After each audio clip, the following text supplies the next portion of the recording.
Akala ko kasi mahal kami ng daddy ko eh. May sikreto pala siya. May iba siyang pamilya eh. Meron pala siyang ibang anak. Nung nakausap ko siya, nagulat siya nung malaman niya ng apelido ko, Santillan. At sabi niya, meron daw siyang kakilalang Marta Santillan. Baka naman dati mo siyang kaibigan. Anak mo siya? Siya ba ang anak natin?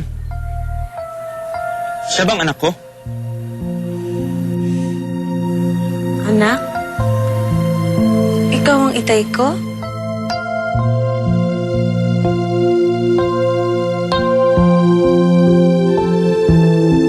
Anong pinagsasabi mong anak?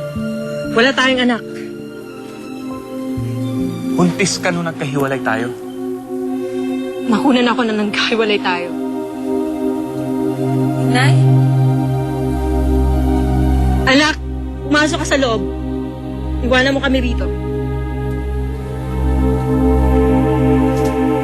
Sabihin mong totoo, siya bang anak ko?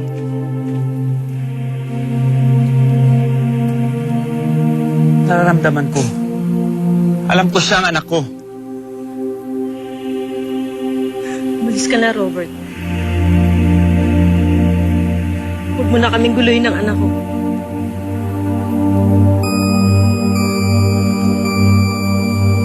Sige. Aalis ako. Sa isang kondisyon. Sabihin mo sa akin kung sino ang tunay na ama ni Rochelle.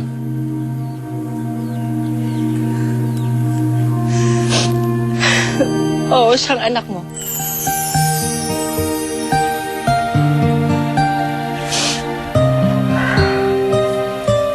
Anak, Kahuman mo ko.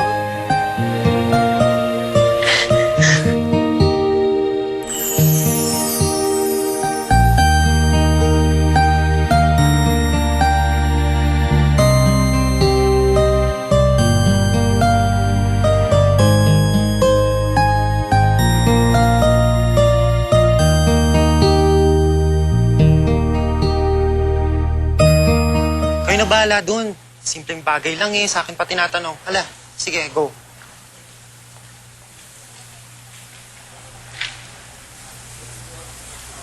Excuse me, have you seen my husband? Not yet, ma'am. Pero kung gusto niyo po, ipapapage natin. Nandito si Sir Robert kanina, pero umalis siya kasama ng isang staff ko. Saan sila nagpunta? Kina Rochelle Santillan? Rochelle Santillan? Santillan ang apelido ni Rochelle? Oo, doon nagpunta ang asawa niyo.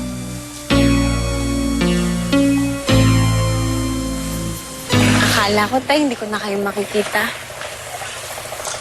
ako rin anak. Masaya akong magkasama tayo ngayon.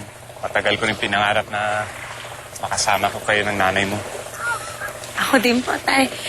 Masayang masaya ako ngayon. Kasi matagal ko na po itong pinangarap eh. Pangako ko sa'yo, anak.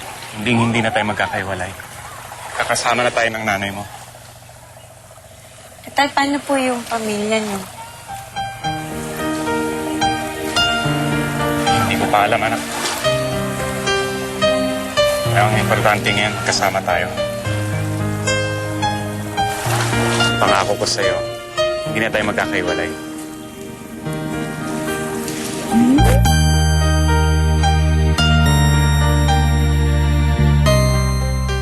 Napakadaling sabihin, Robert. Pero paano si Doña Soledad? Pangasawa mo. Marta, Iba na ang panahon ngayon, Robert. Hindi na ganun kadali ang mga sinasabi mo. wala na si Mama. Matagal na siyang patay. Ako nang bahala kay Janine. Importante magkasama tayo. Tapos, iiwan mo ang pamilya mo. Imposible ang sinasabi mo, Robert. Marta, hayaan mong tuparin ko ang mga pangarap natin.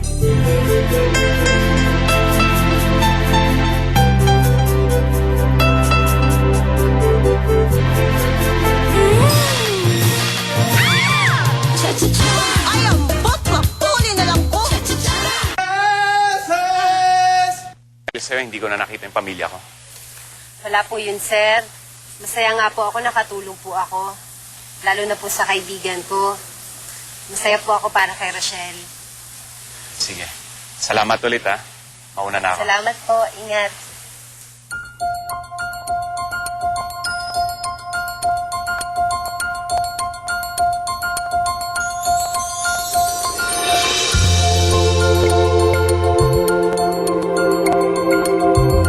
Good morning, sir! Ikaw ang kumuha ng mga picture sa kwarto ko, no?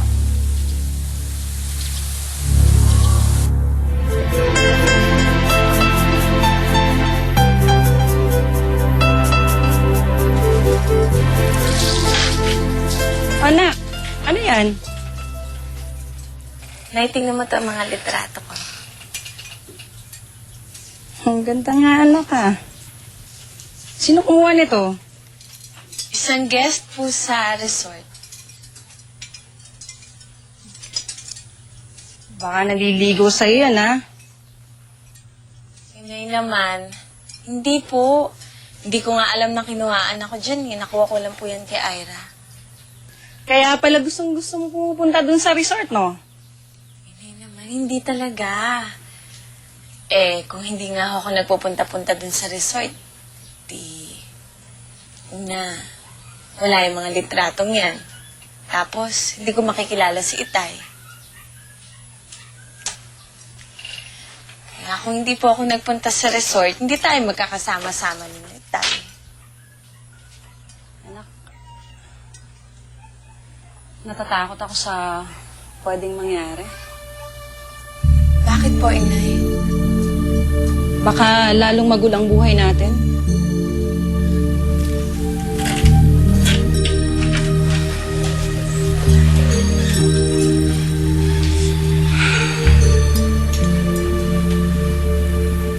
Hindi naman po siguro, Nay. Sana nga. Sana. Ate, tinatanong kita. Ikaw ba ang kumuha ng mga picture sa kwarto ko?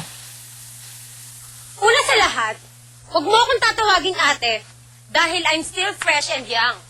Pangalawa, wala akong alam sa pinagsasabi niyo, sir. Look, ate, miss or whatever. Ikaw lang pumasok sa kwarto ko.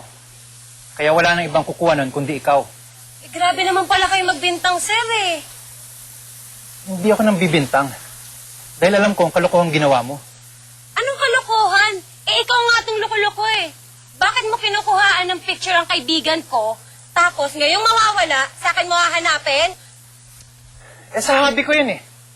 Kaya wala kang pakialam. Kaya kunang ko yung presidente ng Pilipinas o kung sino man taong gusto ko. Teka nga muna. Bakit alam mong litrato ng kaibigan mong nawawala? Natural. Dahil kung meron man akong kukunin sa mga kuha mo, picture ng kaibigan ko dahil yun lang naman ang maganda eh. Kaya sir, wala akong alam sa pinagsasasabi mo. Sandali! Sir, marami pa akong gagawin. Baka magkagalitan ako eh. Miss! Kinakausap pa kita! Miss!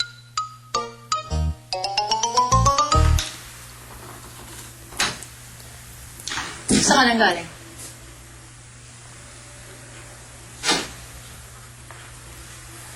Aminin mo, Robert. Kaya tayo nandito para hanapin si Martha. Para malaman kung buhay pa siya.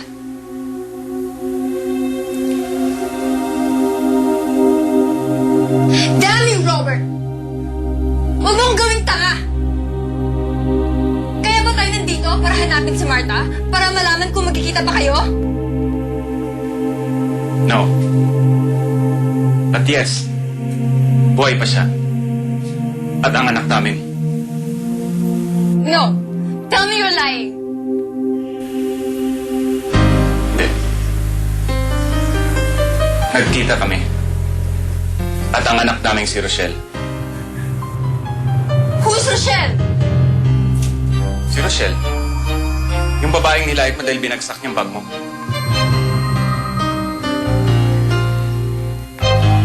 Daddy? Rochelle? Kapatid ko siya sa ama.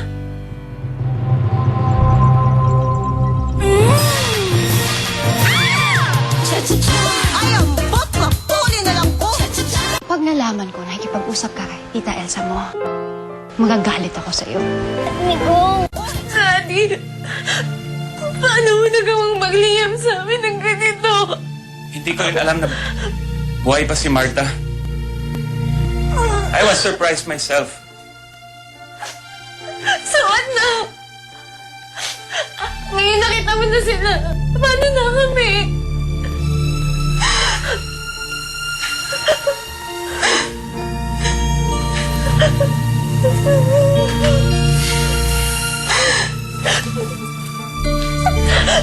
Anak, mahal ko si Marta. At ngayon nakita ko na siya. Gusto ko ibigay sa kanyang panahon na wala ako sa piling nila. The nerve of you for saying that! Ano ba kami sa'yo? Hindi mo ba kami mahal? Anak, mahal na mahal kita. You'll always be my baby. Kahit maghiwalay kami ng mami mo.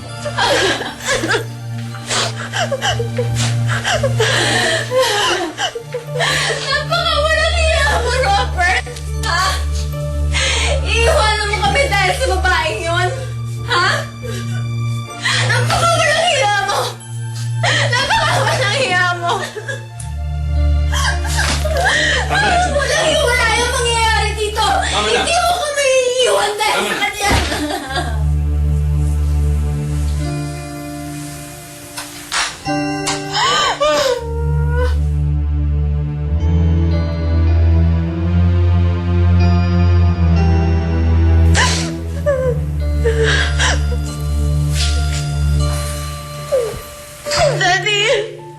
Daddy, please don't do this.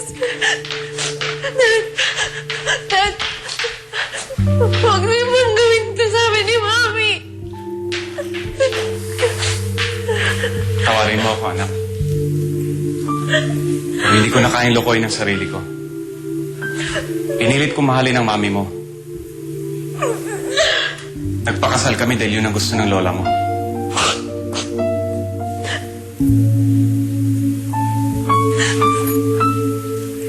Pero kahit anong gawin ko, hindi ko siya kayang mahalin. Hindi ko kayang lokohin ang puso ko. Daddy, please. Nagmamakaawa ako.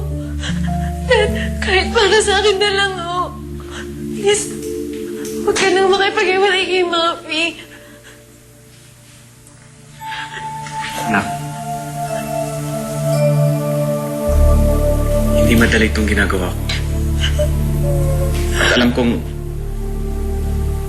mabigat ang hinihingi kong pag-unawa. Pero sana, pabayaan mo na ako maging selfish kahit ngayon lang. Dad, hindi ko kaya wala ka. Mahal na mahal kita, anak. Hindi ako mawawala.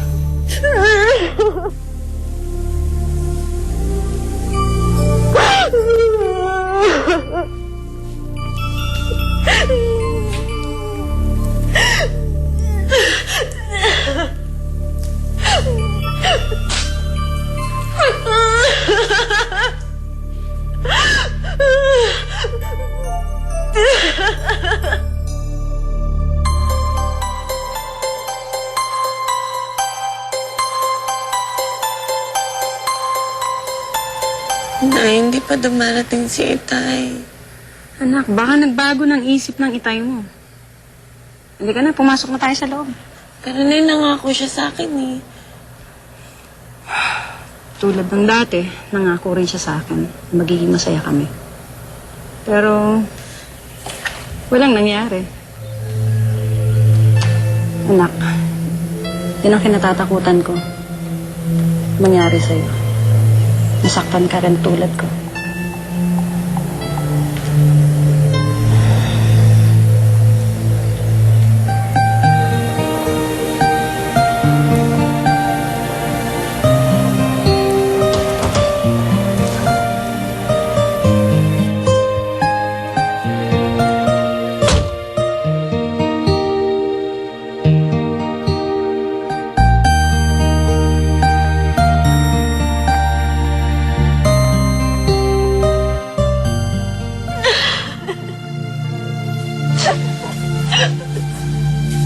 Izzy, tama na yan. Nakahanda na gamit natin. Uwi na tayo, Manila. No, Ma'am. Hindi tayo aalis ito. Hintayin ko si Daddy. Iniwan na tayo, hindi na siya babalik. This is so unfair. Bakit niya tayo pinagpalit sa iba? Bakit niya tayo iniwan? I hate Lalo na yung Rochelle na yan. Ang ano ko, kaibigan ko siya. Pero inago niya sa akin yung daddy ko. I hate her.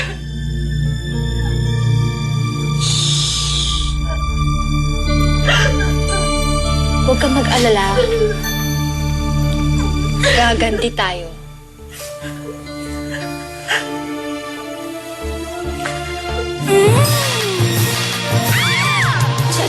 Huli na lang po.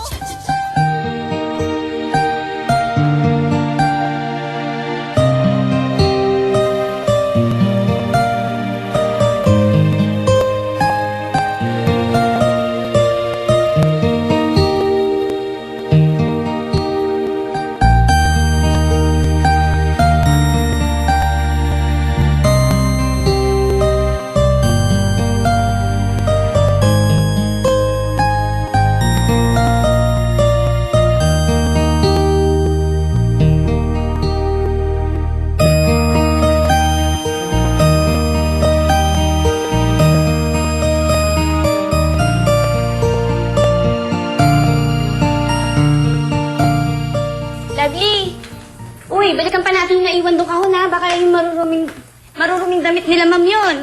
Ha? Huy, sumagot ka naman dyan. Baka maghalo-halo yun. Eh, ma'am, teka nga po pala, asan po si Sir Robert?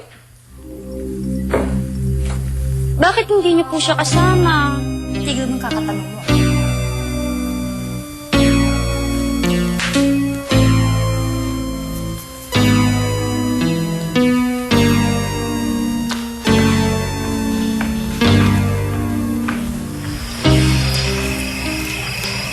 Rochelle, ba't hindi ka pa natutulog? Wala na po pala si Icy dun sa resort. Sabi po ni Ira, bumalik na lang sila ng Manila. Alam ko. Mabuti nga, bumalik na sila doon. Si Izzy, kapatid ko po siya, di po ba? Oo, kapatid mo siya. Sayang. Sana nagkausap man lang kami. Alam niya po ba yung tungkol sa akin? Na kapatid ko siya? Oo, alam niya. Nagalit po ba siya? Sumama po ba yung loob niya sa akin?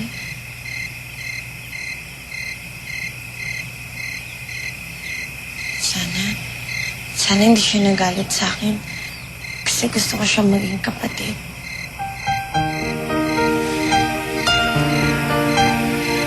Kaya mo, anak. Palang araw. Maintindihan na nito ang lahat.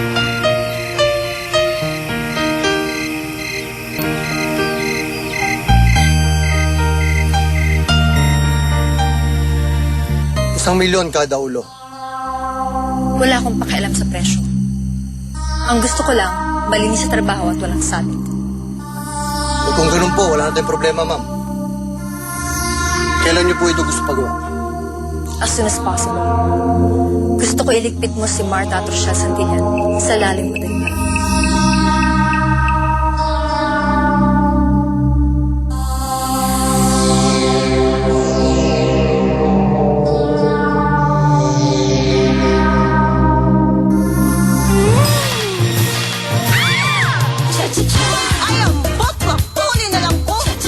Palalampasin dahil aalamin na kung sino ang pinaka-asinsado. Hoy, bilis! Ay, si Dyson! Mabakla, hoy! Si Yasmin, Yan, ayos na. Tapos na ako. si Chris, Wala akong trabaho. Mag-aasin na lang. O si IC. Tama na yan. Magpahinga ka muna. Text na at baka ikaw ang manalo. Kasi saya nito! Ang hindi manood, mamalasing. Kung ako, ikaw! Ngayong gabi pagkatapos ng telebabad. Isinilang ka rin sa ilalim ng pituhin ng Jushin.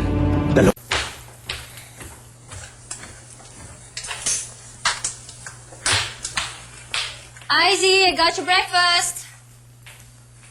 Kain na. Nagluto kita. Let's go. Bakit kayo yung nagluto, hindi niyo lang ipinaluto kay Noemi? Ikaw naman, gusto lang kitang silbihan. Minsan lang naman to eh. Kain na. Wala akong gana.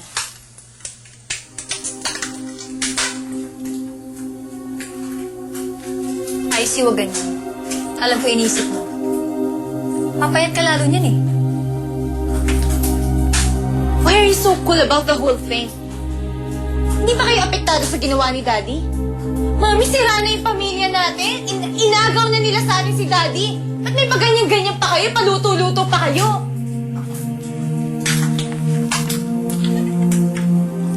Yung ginawa ng daddy mo, it hurts me like hell. Pero kung katulad mo, magmumukmuk lang ako, walang mangyayari sa atin. Mami, hindi ko kayang mawala si Daddy. Hindi ko rin kayang mawala ang daddy mo. But I don't worry about it. Kasi alam kong babalik siya sa atin. May ginawa na akong paraan. Kumain ka na, Sumi. Kumain ka na. May hampa dito. Sige na.